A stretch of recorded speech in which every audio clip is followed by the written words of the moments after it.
Hello, ladies with gentle hands, and welcome to my Road Atlanta track guide in the Porsche RSR. Greg's themed, by the way. If you don't know what Greg's is, what are you doing, man? I actually feel bad for you.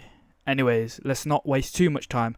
I hand you over to the track analysis guy, the guy who analyzes tracks, if you didn't know that. Thank you, track introducer guy.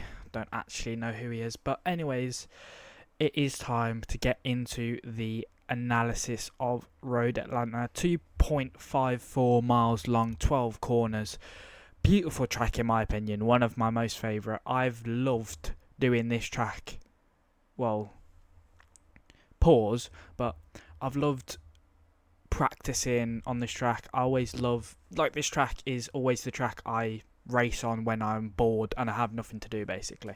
It's what I'm trying to say, not sponsored or anything, not by Greg's either, but if Greg's wanted to sponsor me then they could. But anyways, droning on again a little bit too much. Before we start the analysis, this is a 87 degrees Fahrenheit, yeah, got that right, zero sort of moisture at all, 39 degrees, 39% humidity, 4 miles per hour wind heading southeast.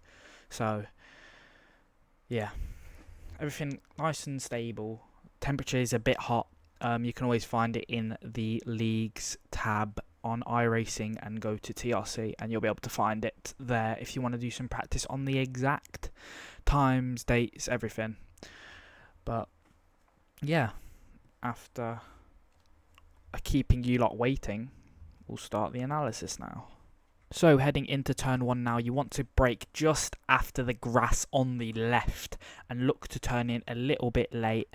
Just follow it around on the left as much as you can. And then did a little bit of don't even know what, might have accidentally turned left, just felt like doing it. I think what it was for some reason there's like a bump and it just about locks your tyre on the front right. You don't see it or anything, but you feel it, and you have to correct it just a little bit because it turns you in so much. But you want to just get as close as you can there, and then on the throttle almost immediately after that, try and just follow it around as much as you can on that outside curb to carry as much speed as you possibly can around the corner. And then this one's tricky. With there being no ABS, you want to brake earlier than you think, a lot earlier than you think. Like in a lot of other cars you'd be braking up here, but I'm already braking just slightly on the brakes, like nothing insane, but down to second gear. I know a lot of people will be able to find the line like it's tuck in a little bit later and go around there, but every time I find that I'll just spin off. But I don't know, the setup I was using was the baseline endurance setup.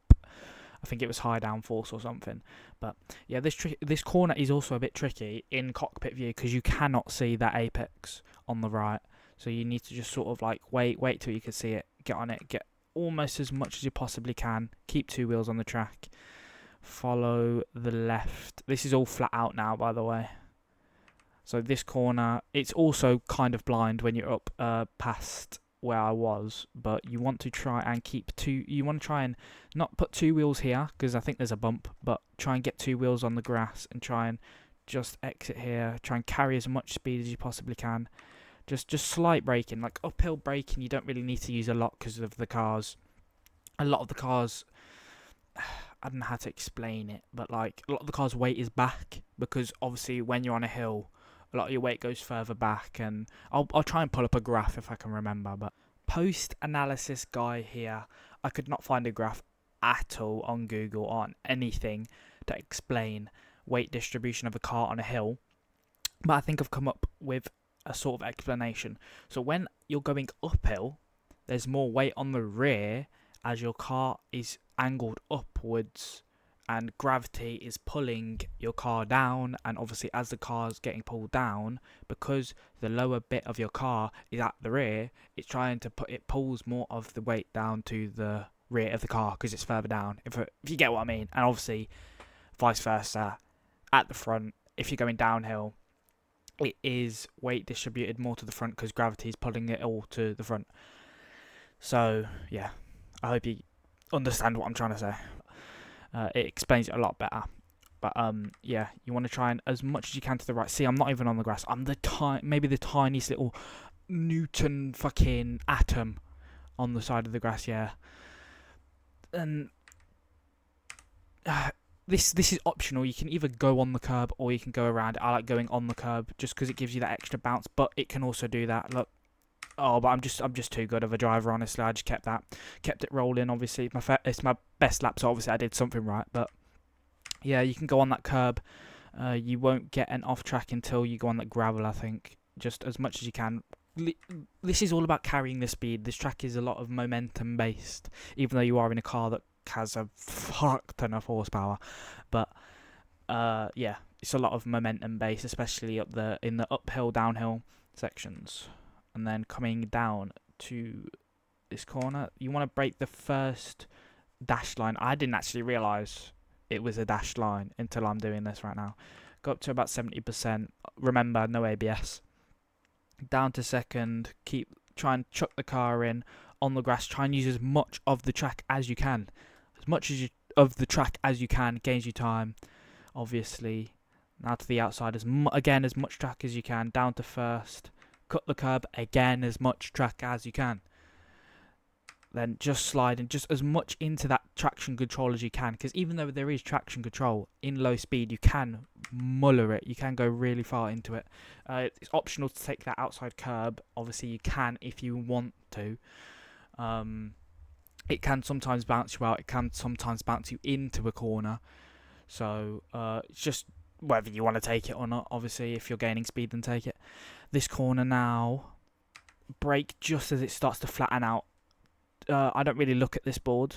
Honestly, I just use it by feel. But obviously, if you want to brake at the 100, you can. And then brake all the way up to 90%, because on a downhill, you're getting a lot more like weight on the front tyres. So it's a lot easier not to lock up. Down to second again. You want to try and look, I'm just on the brake into the corner, just trail braking. Obviously, if you want to know what trail braking is, go to my other track guide that I did, Fuji in the wet. Talked a lot about trail braking there. Just keeping on the brakes there, just like 50%, 60%. Then try and just track out as much as you possibly can. Try and get into this. You know, the pits is there, but you know, who cares? Who cares about the rules? You know. Just try and get as close there and then swing out and then try and follow it around, as there's definitely a line. Just bounce off that curb, and that is a lap at Road Atlanta. Now, a quick one, definitely. I did a 1 minute 18.7. Obviously, I haven't looked at Garage 61 yet, so I won't know a good time. That could be a good time, it could not be, but I think it is a good time. It's a decent time anyway. It's a decent time for me, and obviously, I don't know other people's pace and stuff. I know we have some good drivers in the league, which is a shame that I can't run it. But, you know, yeah, I don't think there's much else to talk about, honestly. I showed you a lap. Obviously, if you guys want to know more about what to do, you can always hit me up on the Discord. Go to TRC. I'll try and link it below in the description if you guys want to come on there. We do iRacing leagues every Wednesday.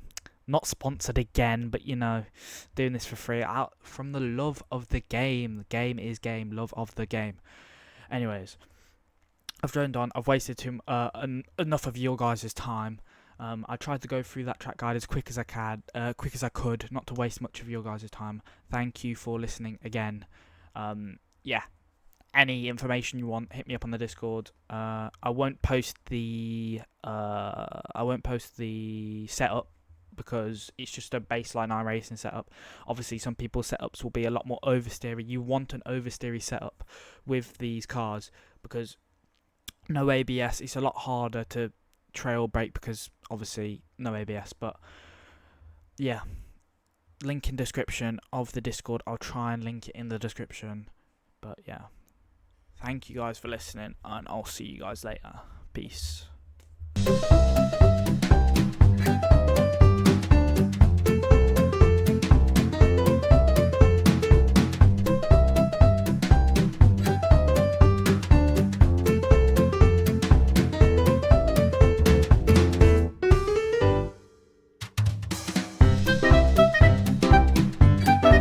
The track analysis guy. The guy who analysis. So, heading into turn 1 now. Shy.